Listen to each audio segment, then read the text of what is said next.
మన శంకర్ గారు తీసిన సినిమా చెన్నైలో, తమిళ్లో జెంటిల్మెన్ సినిమా. నేను టికెట్ కొనుక్కొని థియేటర్కి వెళ్ళి, ఆ రోజు నేను ఇంకా యాక్టర్ కూడా అవుతాను, అసలు రాజకీయాలు పక్కన పెట్టి యాక్టర్ అవుతానో లేదో అని ఆలోచనలో ఉన్నప్పుడు ఆయన సినిమాని నేను కూడా టికెట్ కొనుక్కొని బ్లాక్లో ఆయన సినిమాకి వెళ్ళాను, శంకర్ గారి జెంటిల్మెన్ సినిమాకి. అలాగే ప్రేమికుడికి కూడా ఎవరు లేక తోడుకి మా అమ్మమ్మని తీసుకెళ్ళాను ప్రేమికుడి సినిమాకి. பிரேமிக்குடி சினிமா அம்மா என்ன சொல்லுவாங்க, పార్టీயோடு పోయిటానే. అంటే అలాంటి అందరినీ, అన్ని వయసుల వాళ్ళని కూడా ఆకట్టుకునే సినిమా. ఎంటర్టైన్మెంట్తో పాటు ఒక సోషల్ మెసేజ్ ఉన్న సినిమాలు ఆయనవి. అలాంటి మంచి సినిమాలు భారతదేశంలో ఈ రోజున చరణ్ గారు కానీ, రాజమౌళి గారు కానీ, జూనియర్ ఎన్టీఆర్ కానీ, వీరందరూ విఖ్యాతిగా మన ప్రపంచ వ్యాప్తి ఖ్యాతి ఉన్న రావటం అనేది, దానికి ఆద్యులు కొద్దిమంది డైరెక్టర్స్ ఉన్నారు, ముఖ్యంగా దక్షిణాది నుంచి. దాంట్లో చాలా కీలకమైన వ్యక్తి శంకర్ గారు. శంకర్ గారు ఈ రోజున భారతదేశం మొత్తం తెలుగు చిత్ర పరిశ్రమ వైపు చూస్తుంది అంటే, తమిళనాడు నుంచి వచ్చి తెలుగులోకి డబ్బై ఆ సినిమాని తెలుగు ప్రేక్షకులు ఇది తమిళ సినిమా కాదు తెలుగు సినిమా అని చెప్పి గుండెల్లో పెట్టుకొని ఆదరించారు. అంత గొప్ప సినిమాలు తీశారు శంకర్ గారు. నేను ఎప్పుడు అనుకునేవాడిని, శంకర్ గారు తెలుగులో కూడా తీయచ్చు కదా డైరెక్ట్ తెలుగు ఫిల్మ్ అంటే. ఆయన ఈ విధంగా గేమ్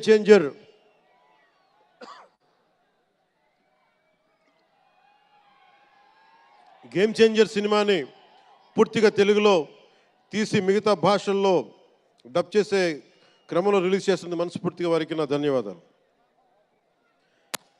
అలాగే దిల్ రాజు గారు, నేను తొలి ప్రేమ సినిమా అప్పుడు ఆయన డిస్ట్రిబ్యూటర్. అంటే ఏదో ఒక చిన్న పోస్టర్ చూసి ఎక్కడో ఒక మాటిని ఈ సినిమా చాలా సూపర్ డూపర్ హిట్ అవుతుంది ఒక నమ్మకంతో పాపం ఆయన అడ్వాన్స్ ఇచ్చారు. అలా స్టార్ట్ అయిన వ్యక్తి. మేము వకీల్ సాబ్ నా నిర్మాత కూడా అయినా.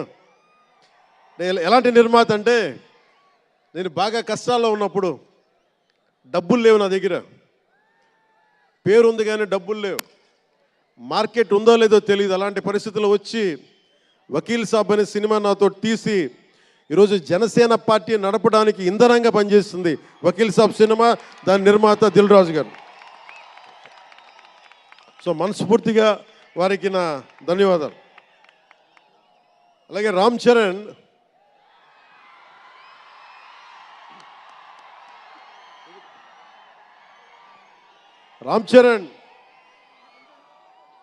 అంటే నేను రామ్ చరణ్ ఉన్నప్పుడు, నేను పుట్టినప్పుడు, నేను ఇంటర్ ఎప్పుడు చదువుతున్నాను. ఇంటర్ చదువుతున్నప్పుడు నాకు అన్నయ్యకి అబ్బాయి పుట్టాడని చెప్తే ఇంట్లో నామకరణం చేశారు. నామకరణం చేసినప్పుడు మా నాన్నగారు పెట్టిన పేరు, మా ఇంట్లో అందరికీ ఆంజనేయ స్వామి పేరు రావాలి, మా ఇంటి దైవం అని.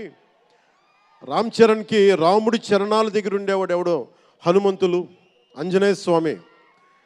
నిత్యం బలం ఉండి కూడా వినయ విధేయతలతో ఉండే వ్యక్తి ఆంజనేయ స్వామి.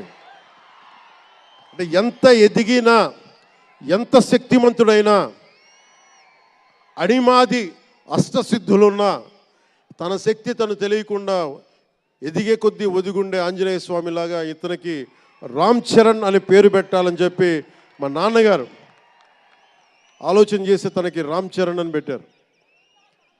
అలాగే రామ్ చరణ్ నాకు, ఎందుకంటే నాకు చిరంజీవి గారు అన్నయ్య కాదు, పితృ సమానులు, తండ్రి సమానులు. మా వదిన నాకు మాతృమూర్తి. సో నాకు రామ్ చరణ్, నేను బాబాయ్ వీటన్నిటికంటే కూడా నాకు ఎప్పుడు ఒక తమ్ముడు.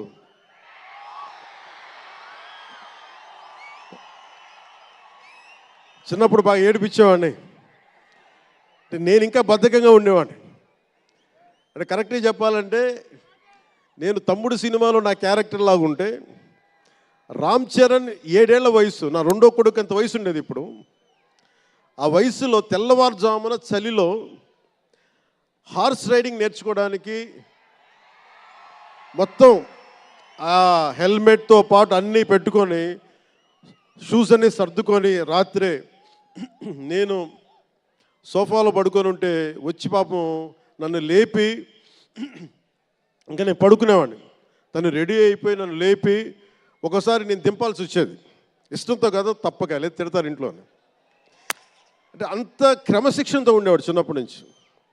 నాకు రామ్ చరణ్లో నచ్చింది ఏంటంటే ఇంత ప్రతిభా సమర్థత ఉందని ఎప్పుడు తెలియదు ఎవరికి కూడా. ఇంత శక్తి సమర్థత ఉంది ఈ వ్యక్తులు ఎప్పుడు మాకు తెలియలేదు. ఎప్పుడు ఇతను నేను డ్యాన్స్ చేయటం ఎప్పుడు చూడలేదు నా లైఫ్లో, సినిమాలో తప్ప. ఇంక సినిమాలో మాకు వ్యక్తిగత జీవితం నేను ఎప్పుడు చూడలే. అసలు మ్యూజిక్ వేస్తే కాలు కూడా ఆడించడు, కానీ అంత అద్భుతమైన డాన్సర్. అలాగే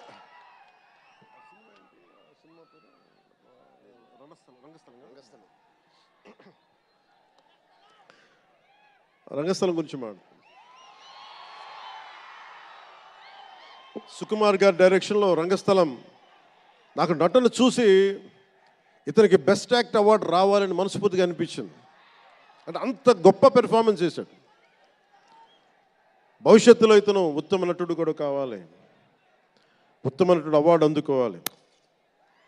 ఎందుకంటే తనకి ఇక్కడ పెరగల, ఆంధ్రాలో పెరగల, కీలకమైన సంవత్సరాలన్నీ తమిళనాడులో పెరిగాడు, కొంత హైదరాబాద్లో తెలంగాణలో పెరిగాడు.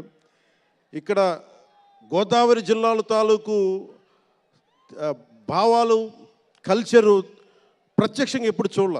అవన్నీ తెలియకుండా ఆ క్యారెక్టర్లో ఇమిడిపోయి కొన్ని తరాలుగా గోదావరి తీర ప్రాంతంలో పుట్టిన వ్యక్తిగత యాక్ట్ చేసిన విధానం చూస్తే నాకు అమితంగా నాకు నచ్చింది.